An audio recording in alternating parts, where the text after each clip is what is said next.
Would you please join me in welcoming our senior U.S. Senator, James Lankford. Senator?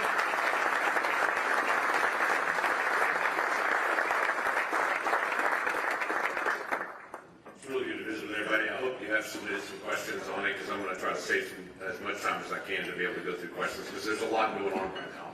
And it's helpful for me as well to be able to get context of what people want to be able to talk about and the different questions and thoughts that you have on it. So happy birthday to my friend. I am the senior United States Senator, but I'm still younger than Tony. But Chuck Grassley serves in the Senate, and he's 91. So that's one with a 1 at the end of it as well on it, and he's still serving every day in the Senate. So we're not looking for you to retire anytime soon. So you have a long So you have to be able to take it on. It is really a pleasure to be able to be here and to be able to be in the conversation today.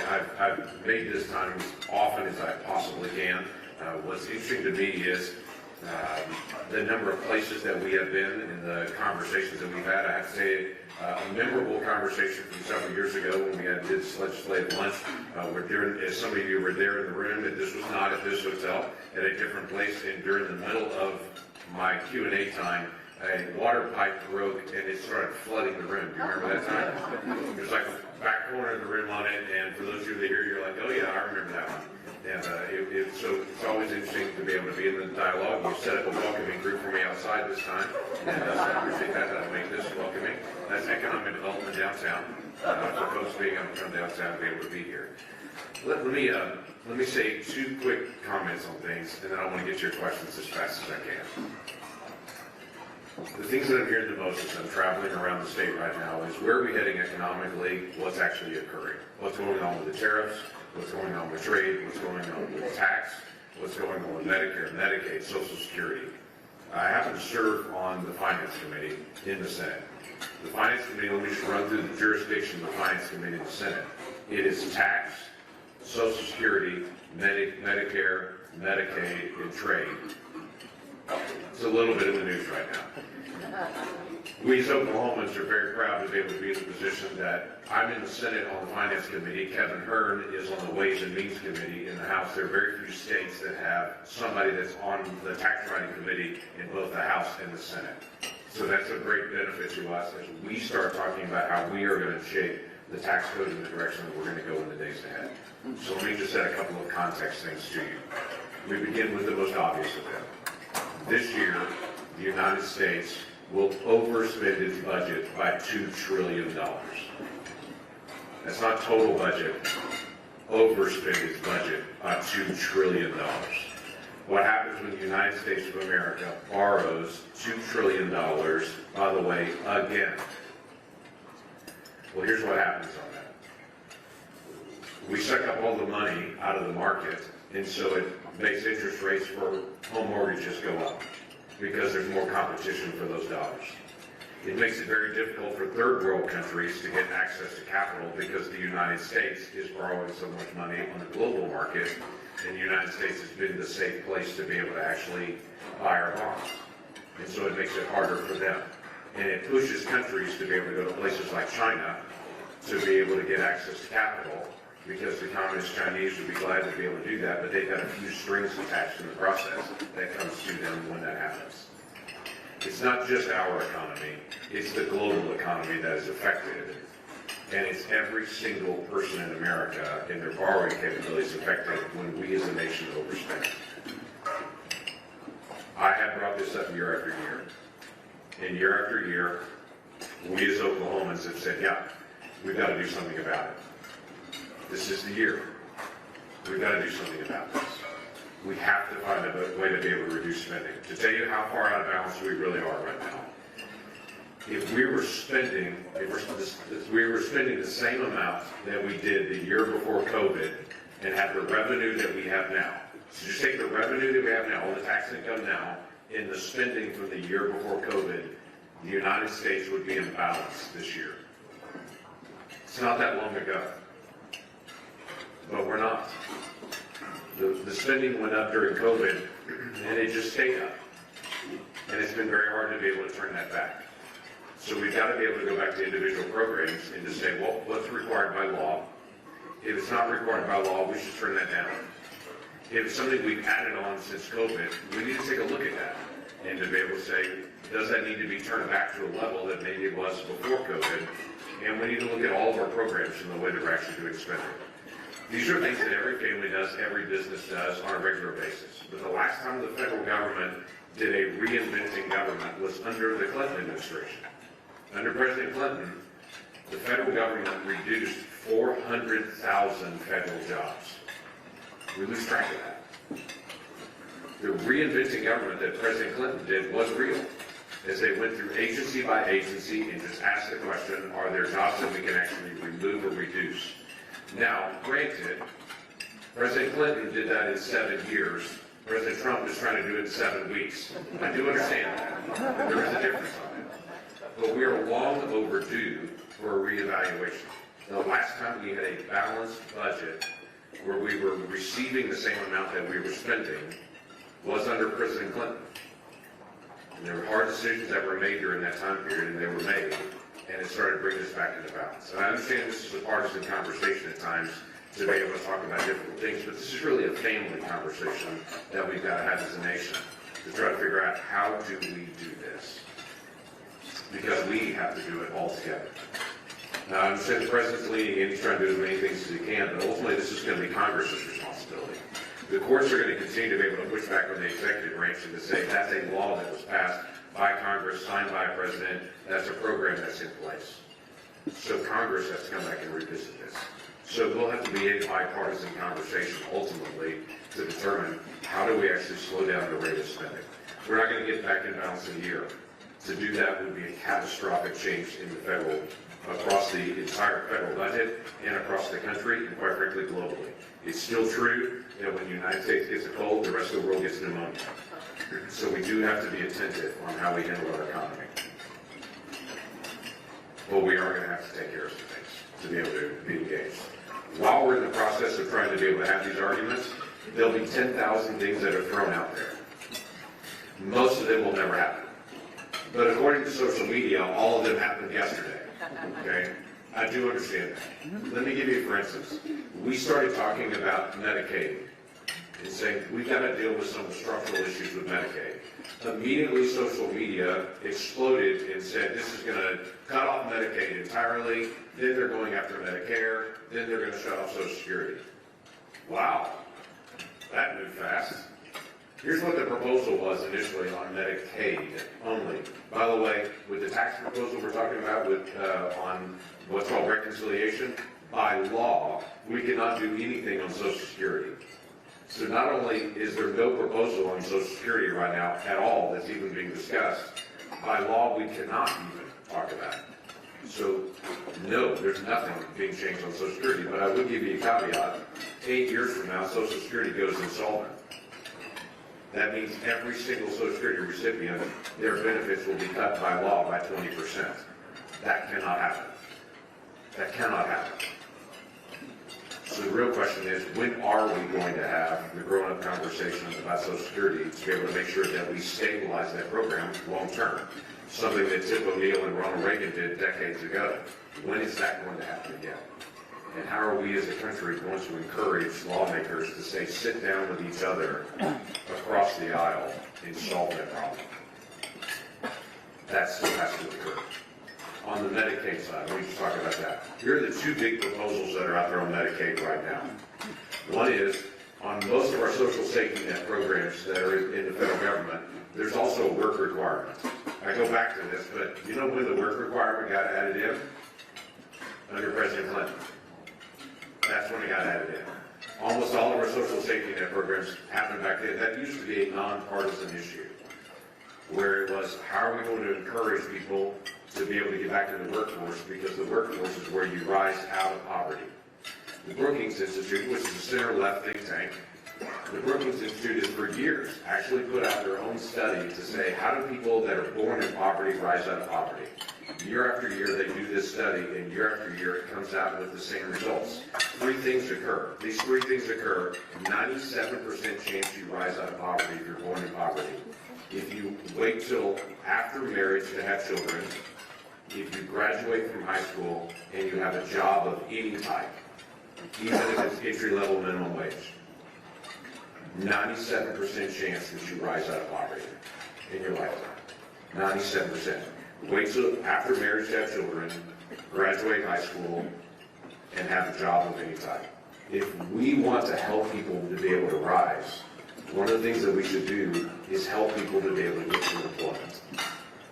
That should be an incentive. And I've said this to this group before, I will say it again. I don't believe that work is punishment. Work is actually purposeful, not punishment. It gives us a reason to get out of bed. It changes the perspective from what's happening in my life to how am I serving other people. And it turns our attention to how can I serve rather than how can I be served. Work is beneficial. And for those of us from a Christian worldview, in the Garden of Eden, before the fall, there was already work. Remember, God told them to tend the garden before the fall. Now, it got harder after the fall. I'm well aware of that. But work is not punishment. We were created to be able to work. We were created to be able to serve each other, to be able to care for each other in that way. And that's beneficial for our families and for our communities on this. So here's our crazy idea. Medicaid right now for healthy adults with no children, no dependents, there is no work requirement. It's one of the few social safety net programs that doesn't have that. We're not talking about disabled individuals. We're not talking about moms with young children. We're talking about adults with no children that are healthy, that are on the Medicaid program. Why would we not have a work requirement there? What difference would a work requirement make in that? Well, the first thing is if they get into an employment somewhere, most likely they're going to get employer-based health care and they're off the program entirely. That helps every single part of the program itself. That's a big issue, to be able to just incentivize people to be able to get to a job of any type on it and to be able to get employer-provided health care. Those things make a difference in our federal budget. Here's another one. Right now, if someone lives in Arkansas, sees the light, and they move to Oklahoma, when they get here, if they're on Medicaid, it's very likely Medicaid is still paying Arkansas's benefit and Oklahoma's benefit. Very likely. Because the system has literally not been updated so if they move mid-year to be able to know where to be able to pay. So about $3 billion is lost just from Medicaid literally paying for the same treatment in two different states, when there was only one treatment in one state. There are some structural problems that are in Medicaid that are in the billions of dollars that we should be able to address. Those are some of the crazy ideas that we're bringing up. And when I actually have a rational conversation with someone about Medicaid, they go, actually, that kind of makes sense. Why didn't we do that a long time ago? There are billions of dollars and other things that we're trying to examine to say, how do we actually get this back to a stable system so we can operate this? And as you go throughout the federal government, we're trying to ask those questions of every single program to say, what can we do to be able to pull back our spending on the tax piece of it? Because in the bill that we're going to try to bring, we're hopefully going to bring this by the end of July. If it gets past July, blame it on Kevin Hearn in the House. It wasn't the Senate. Okay? Tell him I said that too when you see him. But the Senate and the House are working together on this, by the way. Kevin and I have had lots of meetings and conversations to be able to talk about what are we doing together to be able to see if we can't get into a central proposal on this to get this resolved. We hope to have this done by the end of July. Here's what the major part of the proposal is. I hear a lot of folks that say, okay, this is a huge tax decrease. Let me tell you what it actually is. Currently scheduled right now, every single tax rate in America goes up January the 1st of next year. The calendar, literally the calendar shift, when that occurs, every single tax rate goes up. Some of my colleagues, I've heard them say this tax piece is only for billionaires and billionaires. Let me say this again. Every single American's tax rate will go up January the 1st of next year. So our first step is just keep the rates the same as they are. Does that sound radical? Just don't make them go up. They're not going to go down either. Sorry, we still have a giant deficit. But just keep the rates the same as they are. That will help every single small business. That will help every single family to not have an impending doom coming up next year. For the average family in Oklahoma, it'll be about $4,000 a year more in taxes if we don't act on this. So it is important that we actually act on this. The second thing we're trying to do is to try to make the tax changes permanent so that a calendar date doesn't change the future rates, the Congress changes the future rates. so that we don't have to worry about another ticking time bomb again, another 5 or 6 years in the future, that we know that's the rate, that stays the rate, and then we can at some point vote to be able to do that, but there's a large-scale debate to be able to do that. So rates would stay the same. Rates would be permanent. We're also trying to deal with some of the business aspects of it that are pretty common sense of it. Let me give you one that I'm leading right now called full expensing. Full expensing is a pretty rational argument on this. When you buy a big piece of capital equipment, you can expense that out over several years. You're going to pay the same amount of tax on it, but it would be so much better if you get to write it off in the same year that you buy it. Because that's when you have the big expense as a business. So what I'm trying to do is to be able to say the same year that you buy a big piece of equipment, you should also be able to deduct that same exact year, not have to slowly deduct it over several years. What difference does that make? It encourages a lot of businesses to go ahead and buy that big piece of equipment because they know they can write it off this year on their taxes.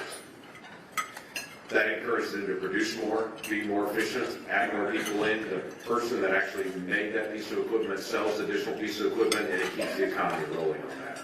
It's a common sense piece that makes no difference in the amount of revenue coming into the country, but it makes a big difference in actually how the economy actually runs. Let me give you another one. This has been an ongoing project for me for a while. Nonprofits. In 2017, we doubled the standard deduction. So it made taxes a lot simpler for a lot of people. But here's what it also did, is it meant the vast majority of nonprofit donations are not tax deductible anymore. If you deduct your nonprofit donations, I'll smile at you and say you're in the top 9% of Americans. Because the top 9% of Americans are the ones that itemize and the ones that actually get the tax benefit from giving to nonprofits. I'd like to make that tax benefit for giving to nonprofits for every American, and any American that wants to be able to do that. Why? Because the nonprofits are an essential part of our social safety net. Our safety net are our families, our churches and nonprofits, and then government. And right now, we are not incentivizing giving to nonprofits. And I know Americans are generous. I've heard that all the time. We're generous people, we give anyway. But people give more in December for a reason, and it's not the Christmas spirit. It's because they know I've got to give X amount to be able to go towards taking this off on my taxes if you're in that group. But if you're not in that group, if you're the 91% of Americans that don't get to write off your nonprofit donations, you don't have the same incentive. Also this, let me just set this number out in front of you. The average American gives 1.7% of their income to nonprofits. 1.7%. From the time of COVID, and just before when the 2017 tax bill actually kicked in, to now, nonprofits have $20 billion less in giving because of that change in the tax code. $20 billion. That's a huge effect on the hungry, on the homeless, and the hurting. A huge effect. So I want to be able to turn that back on. There's a million other little fights on tax code. And if y'all have questions about it, we get a chance to be able to go through it. Otherwise, I'm going to make everybody fall asleep in their dessert talking about tax issues. But just know, this is the time. If you've got ideas and thoughts on tax issues, this is the time to be able to bring it. Because we have a lot of issues that we've got to be able to deal with. Whether it's IDCs for oil and gas, or whether it's nonprofits, or whether it's full expensing, there's a lot of things that we're dealing with right now and going through the details of those things. So we'll set that aside and talk about it later. Last thing I want to be able to talk about, and I want to get to your questions. Have you heard there's a little conversation internationally about tariffs? Has anybody heard that? It's not been in the news much, so you might have missed it. Let me bring this up to everybody. The president's been very focused on trying to be able to negotiate with as many countries as fast as he can. To say, what can we do to be able to bring down trade barriers? And just about everybody I've talked to has said, we've got to bring down trade barriers. We have countries that we do a lot of trade with, like Vietnam. We do a lot of trade with Vietnam, and by the way, that's a remarkable story of the United States and Vietnam 5 decades later in the amount of trade that we do with them. But Vietnam has some very real trade barriers where they're blocking American products coming into them. One of our closest allies, Australia, they fought every single war with us. The Aussies have been right next to us. We have a very close relationship with the Australian government. But the Australians also block American beef from going into Australia. When you go to McDonald's and get your hamburger, 80% of that beef is American, 20% of it's Australian. But if you go to Australia, there is no American beef in that because they block it out. We need to fix that. We're friends with Australia. We should be able to resolve that. The largest democracy in the world is India. India has very high barriers to American products coming in. And I understand they have more than 1 billion people, and they're trying to be able to work to be able to rise out of poverty, but they're blocking American goods coming into their country that are open markets for 1 billion people. We need to be able to bring those down. Currently, the Vice President's actually just leaving out from India, from sitting down, signing an initial proposal, but wants to be able to work through to be able to get to bringing those trade barriers down. That's a good thing, to be able to work on bringing all those trade barriers down. This crowd knows I'm not a big fan of tariffs. I'm just not. But tariffs are a very effective negotiating tactic to be able to say, you need to come to the table to actually be able to negotiate. I've had all kinds of conversations, even recently, with the United States Trade Representative, with our Treasury Secretary, and members of the administration about how the negotiations are going. And the negotiations are going as fast as they can go. And they're trying to lock it in. My advice to them is, lock down as many deals as you can, as fast as you can. As soon as you lock one down, announce it, and let everybody know we're making progress, and we're clicking through the different countries and agreements. The President's announced even in the past 24 hours that he's aggressively working to be able to bring down tariff rates in things like China, and to be able to actually engage and say, let's sit down across the table and to be able to resolve things. We do need to get rid of trade barriers. We do want to be able to open up opportunities for American companies to do more business all around the world. We do need to block out trade barriers with other countries that we're even close to relationship with. Israel is one of our closest partners in the world. Israel has had a 17% tariff on American products.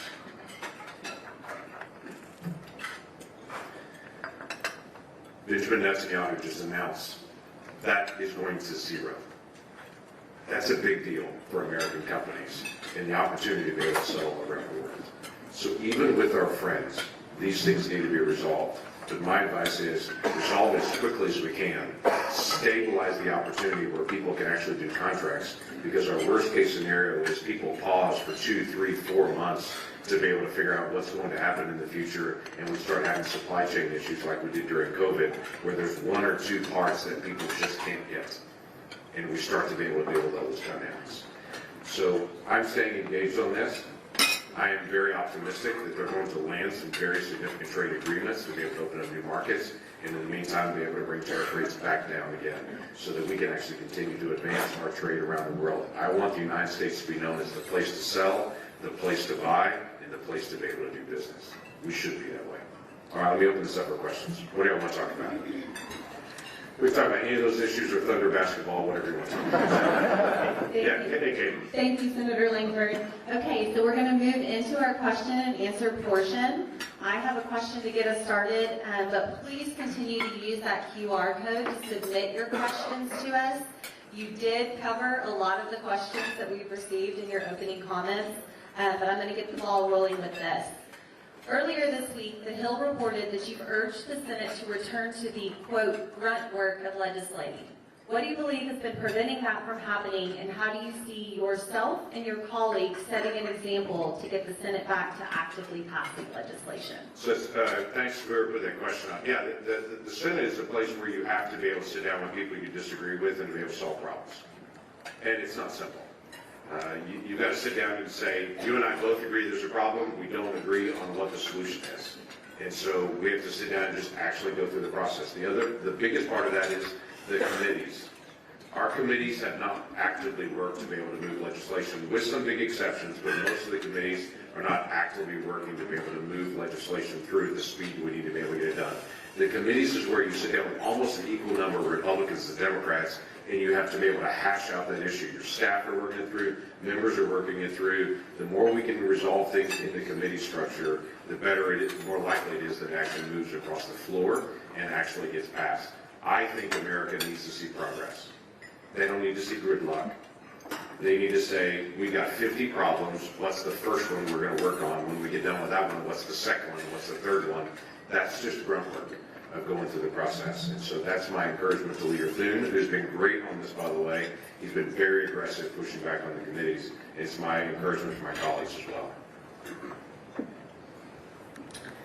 Okay, so you played a key role in crafting a bipartisan border security and immigration reform bill that included provisions like building the wall, increasing border patrol agents, and enhancing asylum processes.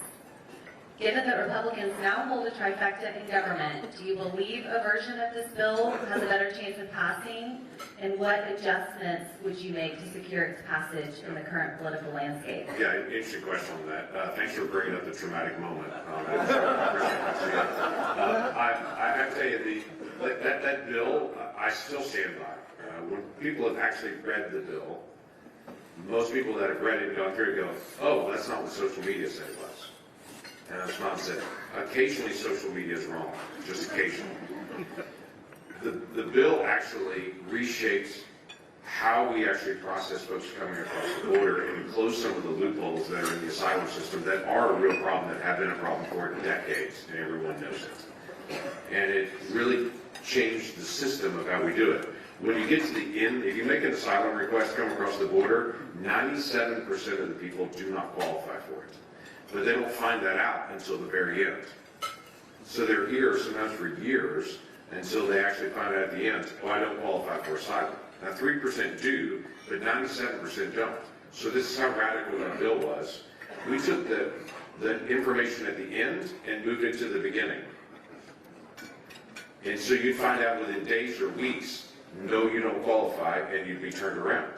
Rather than 5 years later, find out you don't qualify. That didn't seem that radical to me, to be able to just shift the rules of the end to the rules of the beginning.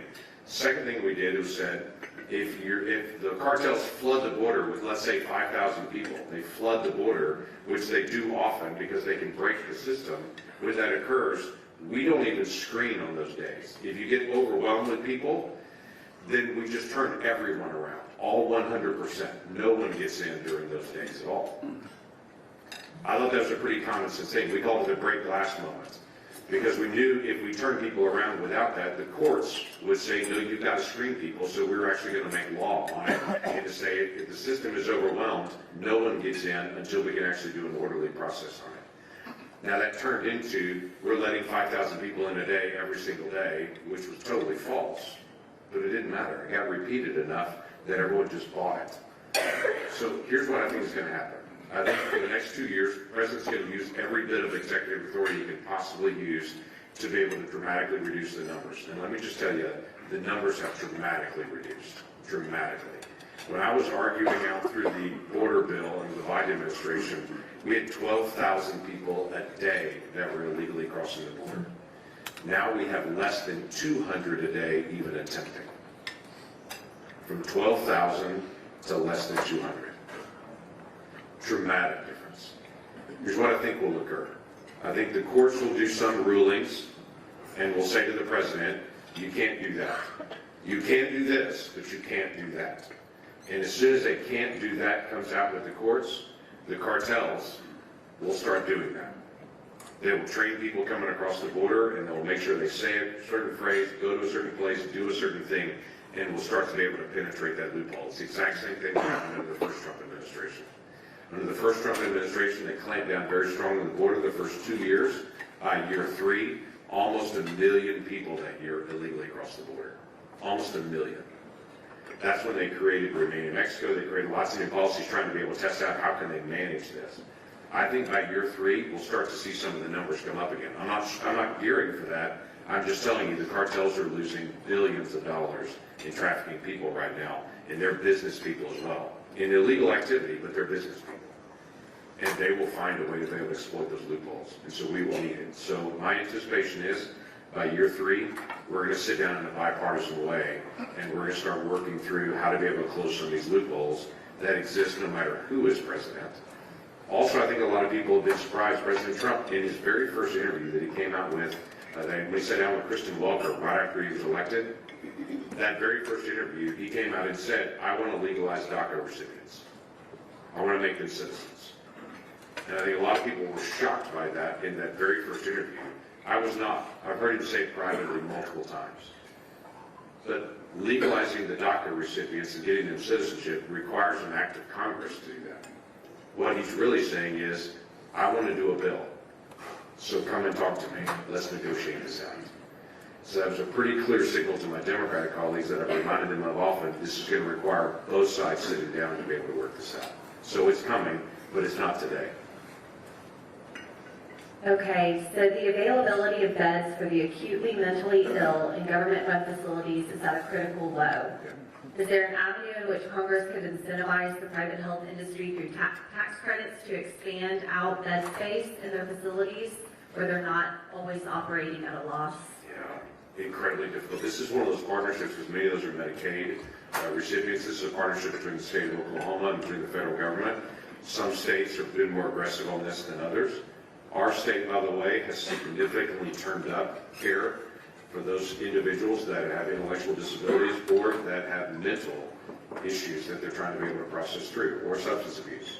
So I do hand it to our state. We've done a lot in the last 5 years. They've turned up funding, they've turned up opportunities, there's new construction that's going on, but we're not caught up yet. We still have a ways to go.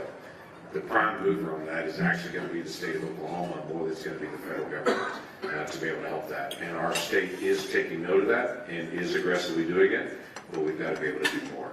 But we can only do a little bit at a time, and we're doing that a little bit at a time right now. Can you talk a little bit about the fact that we are one of 3 states that has Medicaid enshrined in our Constitution, and maybe how Oklahomans are feeling right now, our hospitals are feeling, our providers, about the potential to cuts and what that's going to do to our state budget?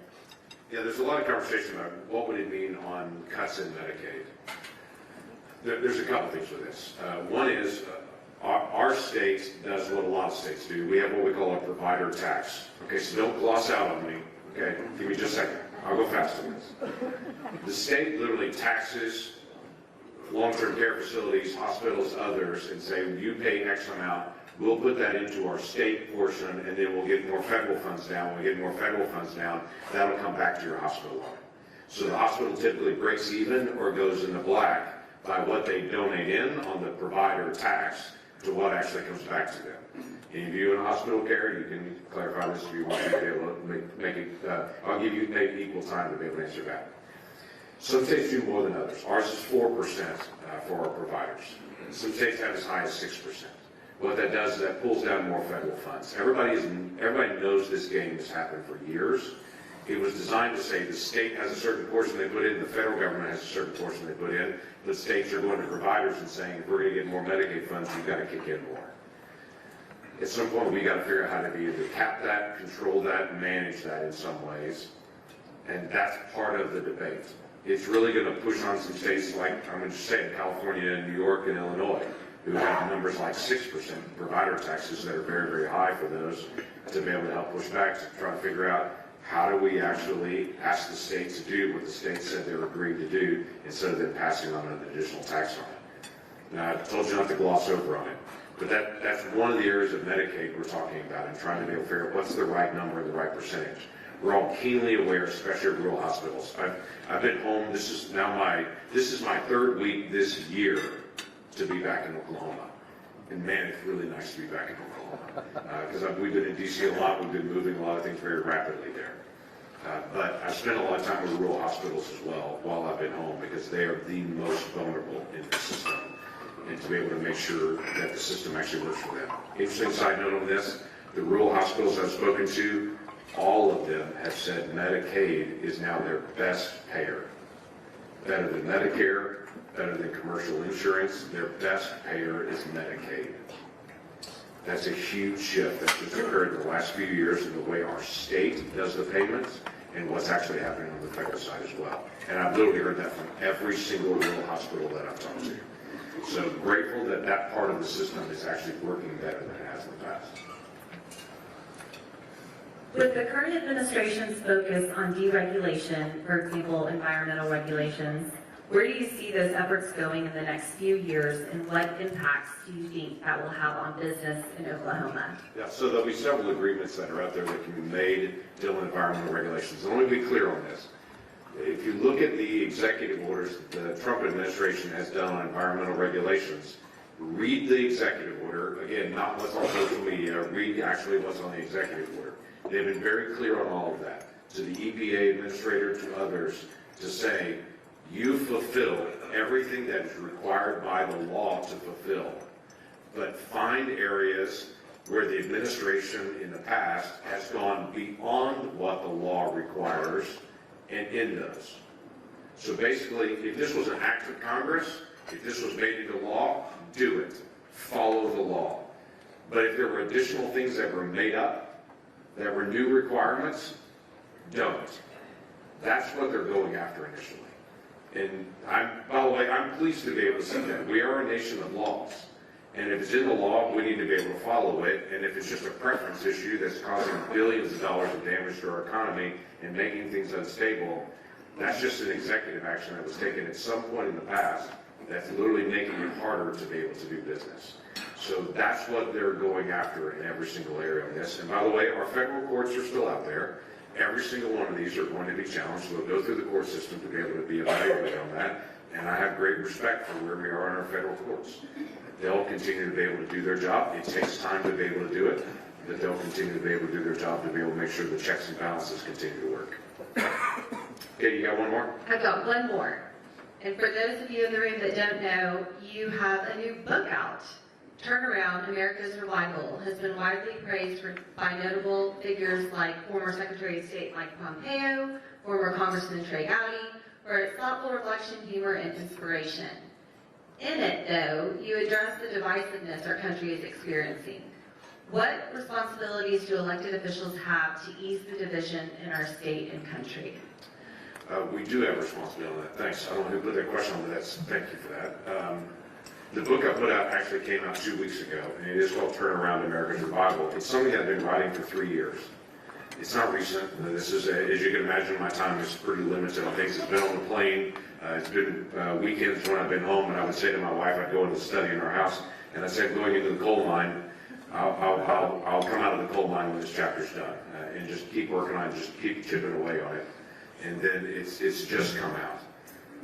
It's really two things that are here. One is, it's a challenge to us as Americans to say, stop voting for people and think they're going to do it. And I don't mean just follow their word. I mean, do everything. I have so many people that I talk to say, I elected that person, they're going to take care of it, I don't have to do anything. I was like, that's not American. We all are engaged in our church, in nonprofits, in local communities, volunteering at our schools. The reason America's been so strong historically is because every American has an opportunity to be able to serve their fellow Americans in practical ways, and we do it. At the moment we sit down and say, I elected those people, they'll do it. Mike Neal, he'll take care of all that.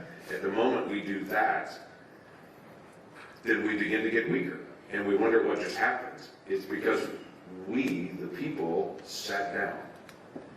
And so a big part of my encouragement is find an area that God has given you a passion for and go volunteer, go get engaged, go participate in that, go find that. And I give a lot of Oklahoma illustrations. I'm including some from Tulsa area to be able to talk about here are things that I've seen in the past on it. One of them is from Sperry. I'll let you just read the book sometime to be able to read that story. One of them is the Big Ten Ballroom that's in North Tulsa, but I've got multiple different illustrations. I would say, here's where people actually engaged. They saw something and they want to be able to get engaged.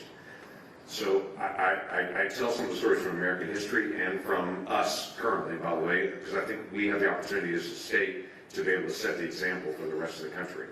The second part of the book really focuses in on what I would say is the theme of, you know, they can't hear you when you yell at the TV, right? We have become a nation that our signature emotion is anger. I've yet to meet somebody that can tell me they make their best decisions when they're angry. We don't. But we're becoming a nation that every day we want to be angrier than we were yesterday. And there's plenty to be angry about. I get that. But just riling up our anger doesn't solve the problem. We talk a lot in our staff about there's a right thing to do and a right way to do it. We have to do both of those. We talk a lot as a staff to say, if there's a fire, pour water on it, not gasoline. But right now you get social media clicks and you get praise and you end up in the 24-hour news at night if you are the loudest, angriest person in the room. That may help them get social media clicks. It doesn't help us as a country. We don't need that right now. We need to solve the hard problems. And that involves bringing the dialogue up and the volume down. and trying to be able to figure out how to be able to resolve that. So I'm quite frankly pretty blunt with us to say, what can we do to actually start to be able to work this out? And I lay out some very practical ideas on that personally. For me, and it's funny because I made the joke about some of the protesters that are out front. I don't mind sitting down with people I disagree with. I just don't. If they want to work towards a solution, okay, you're my fellow American, you're my fellow Oklahoman, you're a neighbor. You see a problem, I see a problem. I want to be able to hear you out. Let's figure out how we actually resolve this. But when it's just all about how loud can we yell at each other, I just don't have time for that. I've got a lot of other things I can do. I don't have time to have people yell at me. Plus, no one's ever convinced me by coming and yelling and cursing in my face. No one's ever moved me. I've never once said, you know what, you're so smart, I should think like you. I've just never said that to someone screaming and yelling in my face. So I don't find that helpful for me to be able to do that to someone else, because I assume that they're the same like I am on that, to be able to do it. So for me, and as funny as it sounds, I had a book released at a think tank in Washington, D.C. called AEI, and at that book release, we literally had protesters that showed up in the crowd to be able to scream and curse at me in the crowd. And I had to say to the organizer of the event, I was like, I promise I didn't fight these people. But this is exactly what I'm talking about is the problem right now. We're all so angry that we won't actually sit down and be able to work stuff out. We, the people, have to sit down and resolve the hard problems. And I think we can. We're Americans. We're known for solving hard things. There are lots of other countries around the world, and I list some of those out, that they see a problem and go, it's just always going to be that way. We as Americans say, there's a problem, we should fix that. So I say to us, let's set the example as Oklahomans. We see the problem. If the country is growing out of control in our anger, then why don't we set the example for the rest of the country? Why don't we sit down with people we disagree with, instead of saying them and us, why don't we actually start working that out? I don't think that's too radical of a concept. That's what we have done in the past. That's what we should do again. Anyway, thanks, David.